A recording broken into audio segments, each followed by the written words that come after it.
ভারতে জয় শ্রীরাম না বলায় মুসলিম যুবক আনসারকে নির্মমভাবে হত্যা করেছে।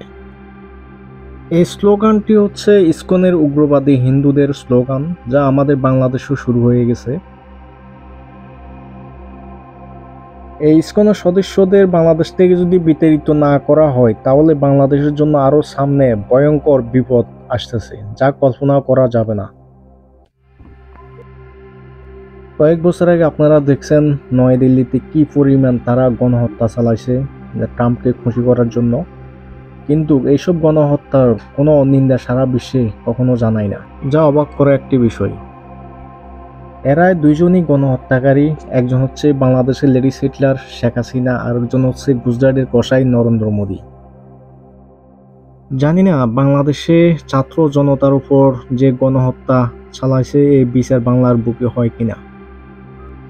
কিছুদিন যাবৎ বিএনপির কিছু সিনিয়র নেতারা যেভাবে বক্তব্য দিয়ে যাচ্ছেন, মনে হচ্ছে না এইসব বিচারগুলো কখনো হবে। তারা আওয়ামী লীগ ভারত প্রীতি বক্তব্য দিয়ে যাচ্ছেন।